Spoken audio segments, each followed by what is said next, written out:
Good morning student. आज का जो हमारा रिवीजन टॉपिक है वो है इंडोर सब स्टेशन। इससे पहले हमने देखा था क्या, outdoor sub station. Outdoor sub station क्या होता है कि जो हमारे बोले तो पावर डिस्ट्रीब्यूशन का या फिर ट्रांसमिशन का जो मेजर इंपॉर्टेंट फैक्टर होता है वो ट्रांसफार्मर होता है, तो उसको हम घर के बाहर या फिर बोले तो फील्ड में जो है कि उसको इंस्टॉल करते हैं। तो इस प्रकार का जो सब स्टेशन कहलाता है उसको हम क्या बोलते हैं, आउटडोर सब स्टेशन।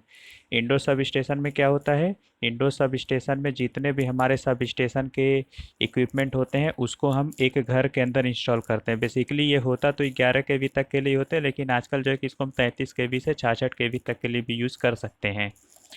ठीक है। इसमें क्या होता है कि जो ट्रांसफार्मर की प्राइमरी वाइंडिंग होता है उसको हम हाई वोल्टेज सप्लाई देते हैं। ठीक। इस सब स्टेशन के जो हमारे मेन इक्विपमेंट है वो हमारे कौन कौन से इक्विपमेंट हैं। पहला है हमारा स्टोरेज बैटरी, दूसरा है हमारा अग्निशामक यंत्र, मतलब जो आग वाग लगने के बाद जो उसको बुझाते हैं, ठीक है, एक्सटिंग्विशिंग। तो ये सब जो है कि वो किस में होते हैं, ये है हमारा इंडोर सब स्टेशन में। तो ये हमारा कहलाता है इंडोर सब स्टेशन। अब हम आते हैं, ये सबसे ज़्यादा इम्पोर्टेंट टॉपिक है, layout of 33 kV 11 kV distribution. इसका क्या मतलब होता है, इसका मतलब ये होता है कि एक ऐसा डिस्ट्रीब्यूशन सब स्टेशन जो हमें, मतलब उस सब स्टेशन का जो इनकमिंग लाइन होगा वो 33 kV होगा, और उसको जो आउटगोइंग लाइन होगा मतलब डिस्ट्रीब्यूट के लिए तो वो 11 kV होगा। ठीक है, तो देखते हैं कि इसका लेआउट कैसा होता है। तो सबसे पहले यहाँ पर एक चीज़ ये है कि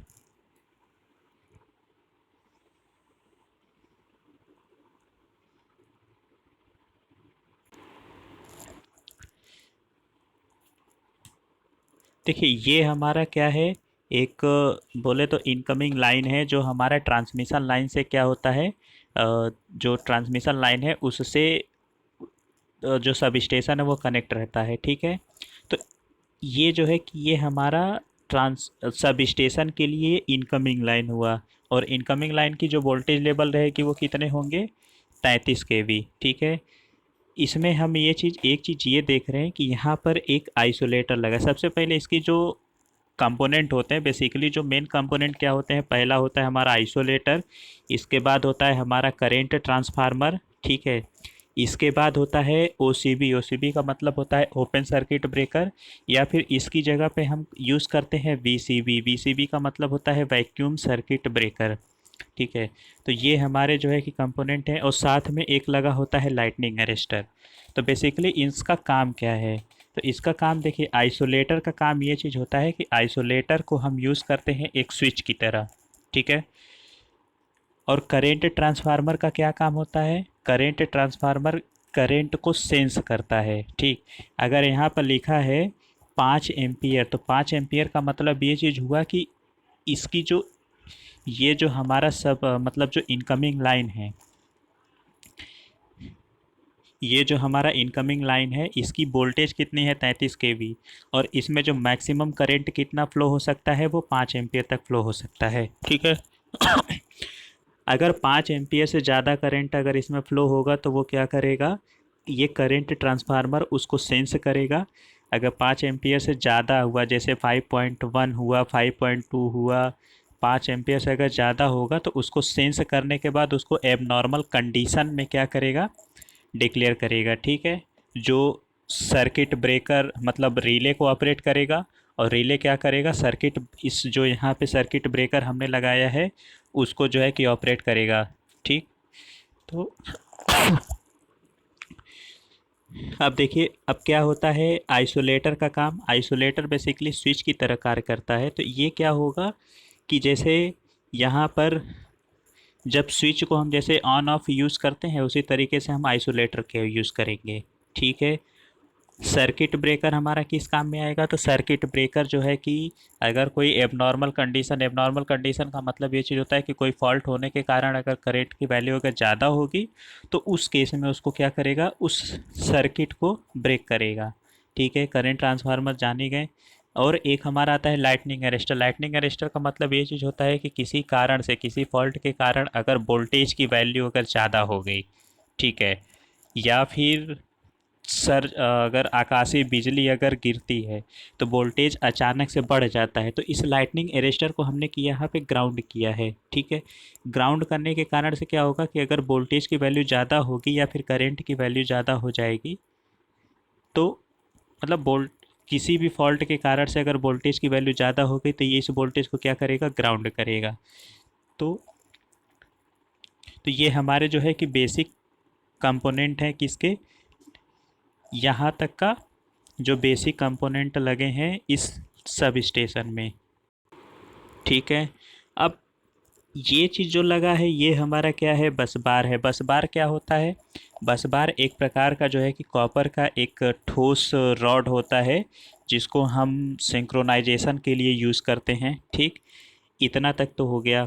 अब देखिए इसमें दो टर्म हैं, एक ये है दूसरा ये है, ठीक है। तो ये बेसिकली कुछ है नहीं, पहले इसको हम अगर समझ जाएंगे तो इसको तो हम समझ जाएंगे कि क्या होता है। देखिए अब तो हम ये कह रहे हैं कि अगर यहाँ से ये इनकमिंग लाइन हो गया, कहाँ से कनेक्ट है, उस सब स्टेशन में कनेक्ट है हमारा फीडर से या फिर ट्रांसमिशन लाइन से, ठीक।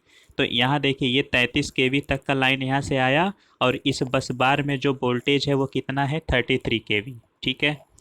यहाँ पे लगा है हमारा ट्रांसफार्मर, ठीक है। इस ट्रांसफार्मर, ये कौन सा ट्रांसफार्मर है, तो ये हमारा डिस्ट्रीब्यूशन ट्रांसफार्मर है। डिस्ट्रीब्यूशन ट्रांसफार्मर का काम क्या होगा कि जो हमारे फीडर से जो वोल्टेज आ रहे हैं उसको क्या काम करेगा, अगर स्टेप अप है तो वोल्टेज लेवल बढ़ाएगा, स्टेप डाउन है तो वोल्टेज लेवल घटाएगा, ठीक है।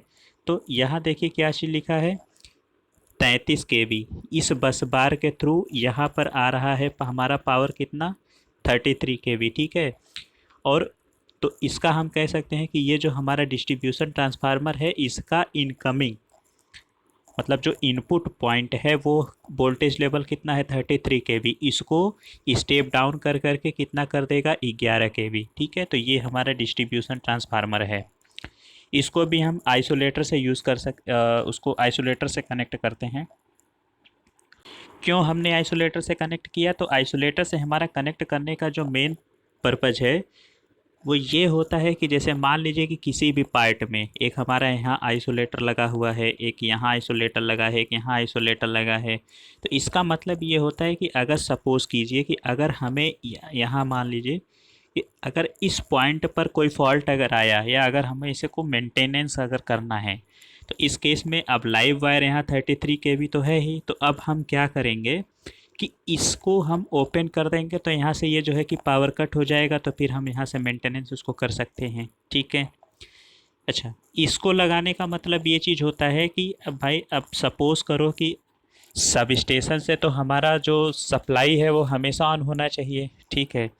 तो हम क्या करते हैं कि किसी इनमें से अगर इनमें से किसी एक में भी अगर कोई ख़राबी अगर आ गई तो एक को ऑफ़ करके, मान लो कि अगर हम इससे चला रहे हैं, ठीक है।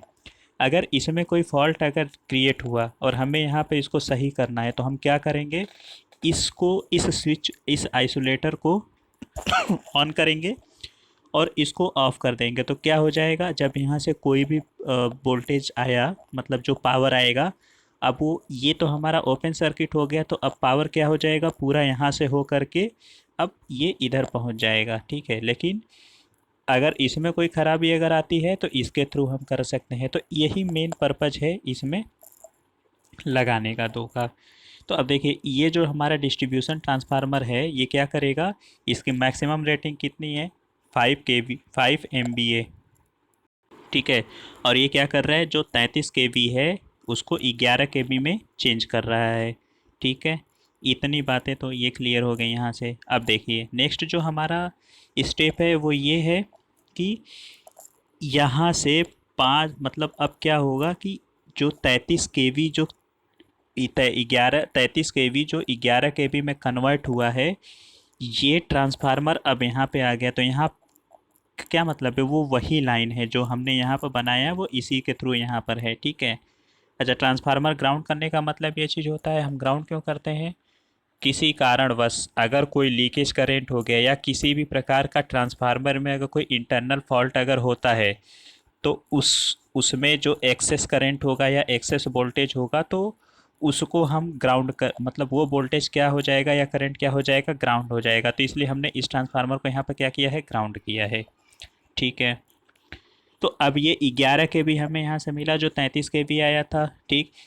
फर्दर हम क्या करेंगे कि इस 11 के बी जो वोल्टेज है आगे हम इसको क्या करेंगे, डिस्ट्रीब्यूट करेंगे। ठीक है। डिस्ट्रीब्यूट करने का मतलब ये चीज़ हो गया कि ये सब जितने भी हमारे यहाँ पे लगे हुए हैं, चाहे 11 के बी ट्रांसफार्मर है तो यहाँ पे जितने भी सब कुछ लगे हैं, क्या क्या लगे हैं, जैसे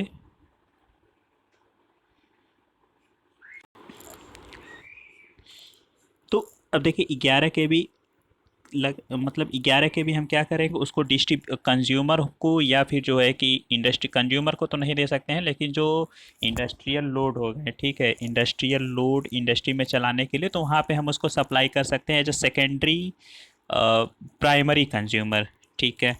अच्छा, फिर यहाँ पर हमने सीटी लगाया। इस सीटी का क्या मतलब है, इस सीटी का मतलब ये चीज़ होगा कि इसको हम क्या करेंगे कि अगर, अब ऐसा तो है नहीं कि फॉल्ट केवल जो है कि इनकमिंग पॉइंट पर ही होगा, फॉल्ट हमारा कहीं पर भी जनरेट हो सकता है।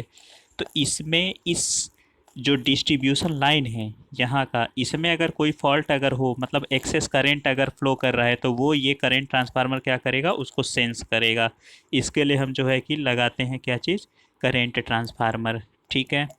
और ये जो है कि हमारा सर्किट ब्रेकर हमने लगाया। ठीक। तो ये हमारा एक ओवरऑल व्यू है किसका, 33 kV 11 kV का लेआउट का। ठीक है। तो ये हमारा रहा आज का रिवीजन पार्ट। मुझे उम्मीद है कि आप लोगों को समझ में आ गया होगा। Thank you.